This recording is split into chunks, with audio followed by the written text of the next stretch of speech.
In the name of God, the most merciful, the most gracious. And I'm very glad, and it is my pleasure to be part of this great gathering. And first of all, I want to mention that I cannot compare myself to Professor Mark Chancey and Mr. George Mason. They are very great speakers and well-known scholars in this area, in their area. So today, I want to talk about the roots of extremism in Islam. So nowadays, everybody is talking about extremism and Islamic extremism and Islamic fascism and fanaticism and terrorism and Muslim world and Muslim history. So today, just I want to focus on just this area because I'm sure that we cannot understand Islamic extremism in Western context. We cannot see it with Western eyes. We have to go to the history of Islam and find it. Where are the roots of extremism in the history of Islam? Before starting the topic, I want to say that in this moment, the people of Afghanistan are living a funeral atmosphere because one of the great leaders of Afghanistan, the chief of Peace Council of Afghanistan, was assassinated 2 days ago by a suicide bomber. His name is Professor Rabbani, and he was one of the religious scholars of the region, one of the great scholars of Afghanistan, and he was professor of Islamic theology in the University of Kabul about 30 years ago, and he was the chief of the council to bring people together and bring peace to the society. So one of the suicide bombers entered to his house and killed him about 2 days ago. And within 4 or 5 hours, he will be buried in Kabul.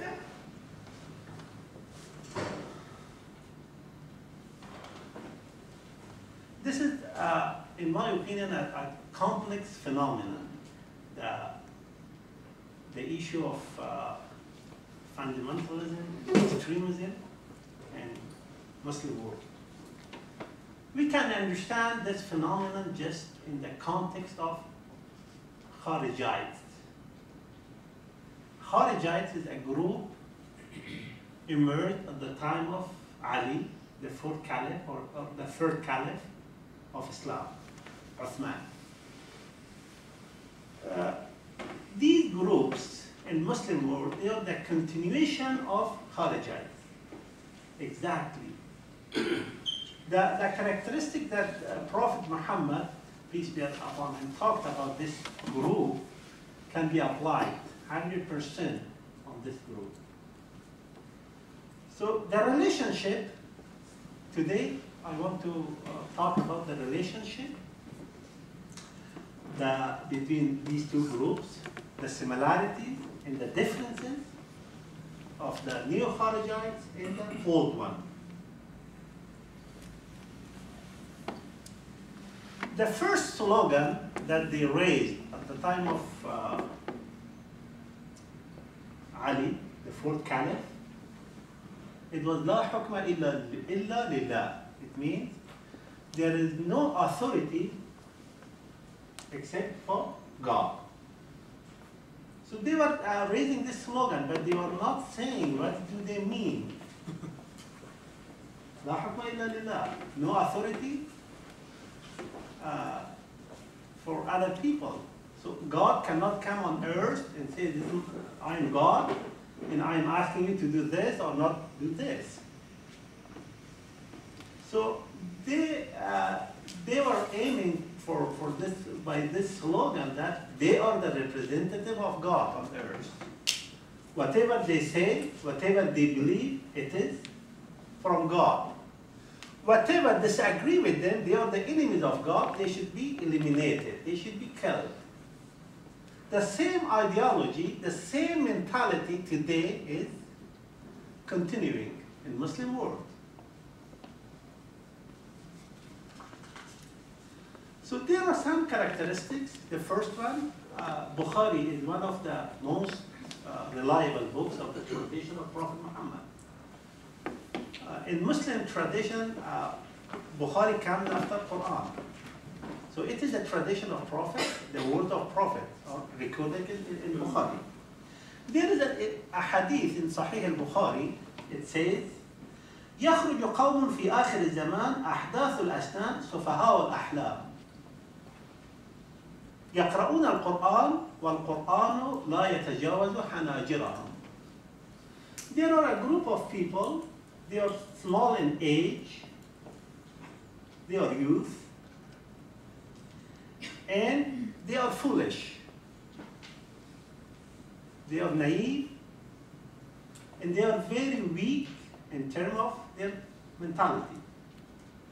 They recite Quran, but Quran doesn't go to their body, doesn't pass their throat. They cannot absorb Islam. They cannot practice it. They cannot translate it to the action. It is hard for them to understand it. 2 years ago, I was in Kabul. I went for vacation, and one of my friends was working in a hospital, the biggest hospital in Kabul. So he told me that one of the suicide bombers tried to do an operation in Kabul and explode himself. But he failed. He failed. He got injured. He fainted. They took him to the hospital. He was unconscious for 2-3 days. And when he recovered from unconsciousness, he found a female nurse. Nurse is standing next to him. And he looked to the nurse, he said, where is the other 71 virgin? And this is the explanation of the hadith of Prophet Muhammad sallallahu alaihi wasallam. He said, "Sufaha'ul ahlam," foolish in their mind. So my friend was happy. He was saying that thanks God that he didn't take any action.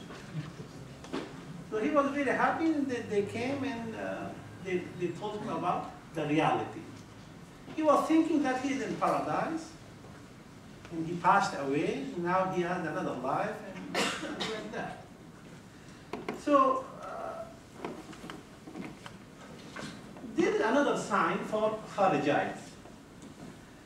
The second sign is that Prophet ﷺ says, again in Sahih al-Bukhari, he says, يَخْرُجُونَ مِنْ قَبَلِ الْمَشْرِقِ. They come out from the east side of Saudi Arabia. And one day he was standing at the door of his wife, and he was pointing to the east.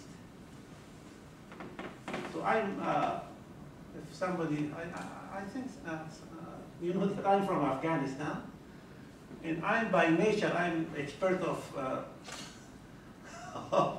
of extremism. So Prophet Muhammad pointed to the east to say that these people will come out, will emerge from the east. This is the second sign of these people. The third sign, Ibn Majah, Ahmad ibn Hanbal narrated that these people, they come out. They continue, keep coming out in the course of Islamic history. About 20 times they are coming out. And each time they come out, they will be eliminated by the Muslim community. And the last one of them will come, the last wave of Kharijites will appear with the Antichrist, the Dajjal. This is according to this hadith. The fourth sign of Kharijites, they charge with unbelief, infidelity of all those who disagree with them. If you disagree in a small issue with them, so you're out of the religion. So the next step is to be killed. So anyone is not agree with them, they should be eliminated. So there is no, the term compromise doesn't exist in the dictionary of Kharijites. The old Kharijites and the new one. So they declared at the time of Prophet, in the 1st century of Islam,